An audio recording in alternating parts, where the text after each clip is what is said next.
il y a juste une information parallèle. Parce que vous parlez de substitut qui suit, s'il vous plaît, vous parlez de substitut qui suit une affaire. Ici, il n'y a que des représentants du ministère public et qui sont là pour cette affaire. Et ce tribunal que je préside ne juge que cette affaire. S'il y a une autre affaire, ce tribunal n'est pas informé. D'accord, ça viendra, Monsieur le Président. C'est bon, Voilà. on va évoluer. Pour qu'on puisse avancer. Je suis d'accord avec vous. Je suis d'accord avec vous, Monsieur le Président.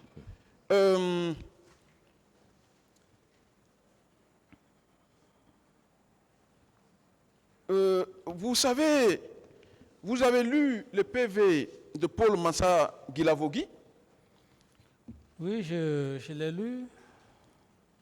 Quelqu'un a dit ici que c'est lui qui vous a sauvé quand Toumba avait tiré sur vous pour vous envoyer au camp. Vous savez ce que Paul Massa Guilavogui a dit dans son procès verbal? Non. Je vais vous lire une partie avec également la permission du président. Le président est tombé. Mon ami Bouba et moi l'avons pris pour l'embarquer dans son véhicule, lequel s'est dirigé vers le camp Alpha Yaya. Quand je suis arrivé au camp Makambo, j'ai trouvé des détenus. Il m'a été rapporté que ce sont des gens qui avaient été arrêtés au stade, selon ce qui m'a été rapporté. Toumba et Begré sont allés au stade, chacun avec sa garde.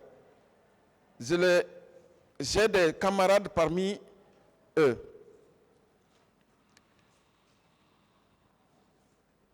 Alors, c'est une partie.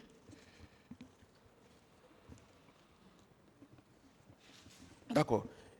Paul Massa Guilavogui dit qu'effectivement, il y a eu cette rude bataille entre lui et Joseph Makambo. Et finalement, le premier a terrassé le second. 3 fois. 3 fois. Oui. Ah, vous avez lu. Je l'ai lu, oui. Le premier a terrassé le second 3 fois. Oui. C'est-à-dire Makambo a terrassé Toumba. Laissez-le finir, il va poser la question. Allez-y vite, maître, pour poser la question. D'accord. Le premier a terrassé le second 3 fois. Ça veut dire que Makambo a terrassé Toumba 3 fois. Oui, maître. Attendez la question, M. Camara.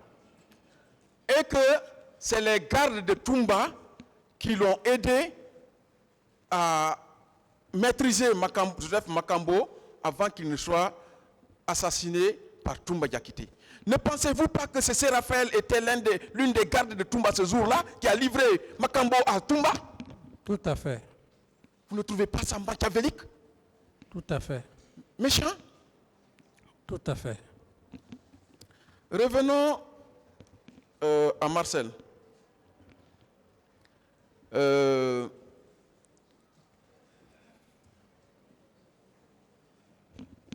Voilà.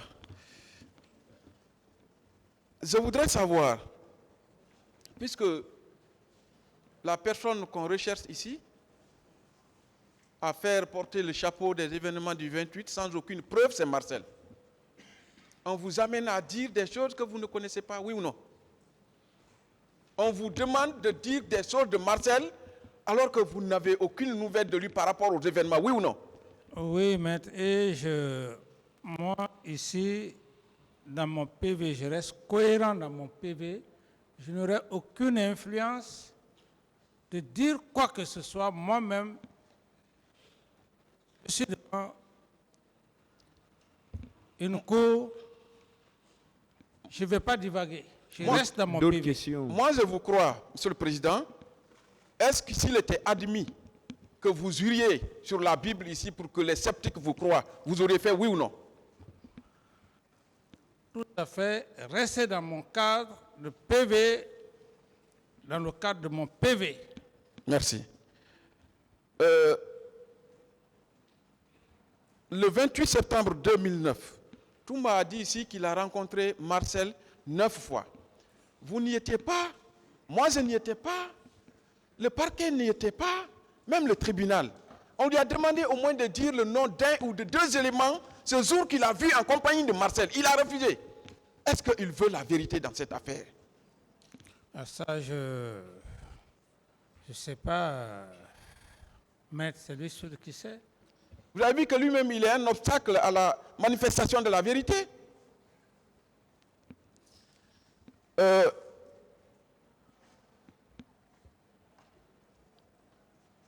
À la question de savoir avec qui Marcel était, il a dit, voilà. Vous avez dit ici hier que vous n'avez pas vu Marcel ce jour du 28 septembre. Oui, quand on m'a posé la question, oui. Également, dans le déplacement de l'abbé, il est prouvé que Marcel n'a pas été. Il est démontré qu'effectivement qu'il était malade, qu'il avait fait un accident. Je voudrais savoir, Président, est-ce que vous aviez donné des véhicules de commandement à Marcel? Non, je n'ai pas donné de véhicule de commandement à Marcel.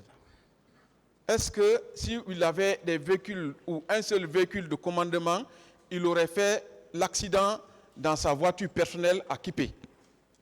Bon, là, l'accident, c'est un problème de destin, mais ce qui est important, si je lui avais donné un véhicule de commandement, je leur ai dit que oui, que je lui ai donné un véhicule de commandement.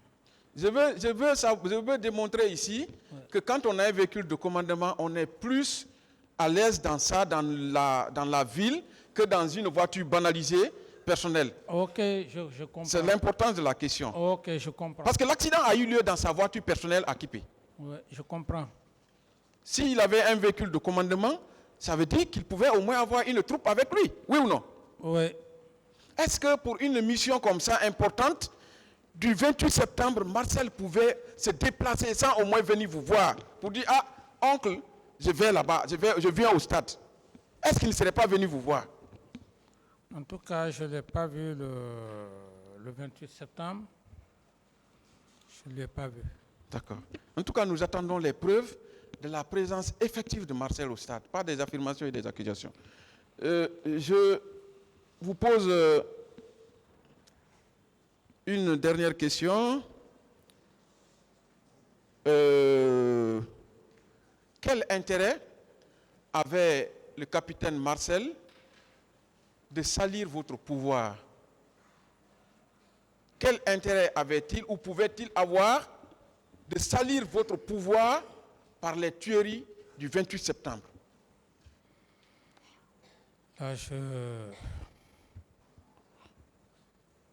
Est-ce qu'il avait un intérêt, Président? C'est difficile, mais parce qu'on n'est pas dans le cœur de l'être humain. C'est compliqué. C'est compliqué. Je suppose que, bien qu'il ne soit pas un neveu, comme on le dit, c'est l'histoire, hein? C'est pas un neveu comme, voilà, c'est l'histoire qu'il a fait ainsi. Est-ce que Marcel avait un intérêt que le pouvoir de son oncle soit ensanglanté, soit souillé? En tout cas, sachant la coutume entre les guerriers et l'Ottoman, la personne qui trahit, cette personne s'en ira. Ce n'est pas moi qui l'ai fait, c'est la tradition, c'est les aïeux. Alors, je ne suis pas sûr si il pouvait avoir cet intérêt de le faire. Je ne vois pas vraiment la raison. Merci, Monsieur le Président. Merci, Monsieur le Président, honorable assesseur. Monsieur Camara, est-ce que vous êtes capable de continuer? Oui, on peut continuer, Monsieur le Président. La défense continue. Mon capitaine Dadis. Oui, maître. Le président vous a demandé si vous pouvez tenir. Oui. Vous avez dit oui. Oui. Par là, il y avait une discussion qui était engagée parce qu'on se sent un peu fatigué. Mais on va continuer avec vous qu'on peut tenir. Que le roi, poser des questions. Oui, Monsieur le Président. Voilà. Je suis d'accord.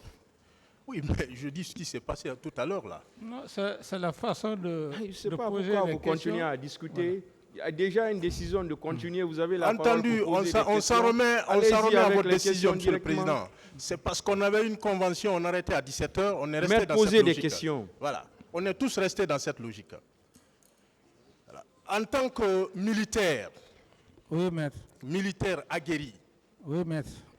Et convaincu, oui, maître, que moi je connais, et que pensez-vous de la protection de la vie humaine qui constitue, à mon sens, le but suprême du droit? La vie humaine, que pensez-vous de sa protection?